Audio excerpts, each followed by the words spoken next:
Pensiya alanlara şad xəbər var. Novruz bayramı ilə əlaqədar mart ayı üzrə pensiyalar vaxtından əvvəl ödəniləcək. Hörmətli pensiyaçılar, paralarınızı xərcləyin.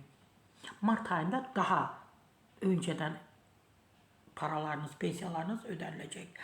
Təbii ki, istinad edirəm bizim media, o da rubrika.az istinad edib.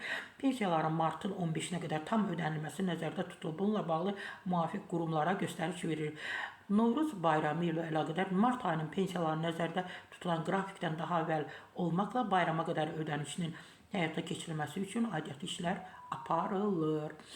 Hörmətli pensiyaçılar, əlillərimiz, digərlərimiz, hansı ki dövlətdən sosial alırlar, müavinətlər alırlar, pensiya alırlar, martın 15-nə qədər, inşallah mart ayında, martın 15-nə qədər ödəniləcək.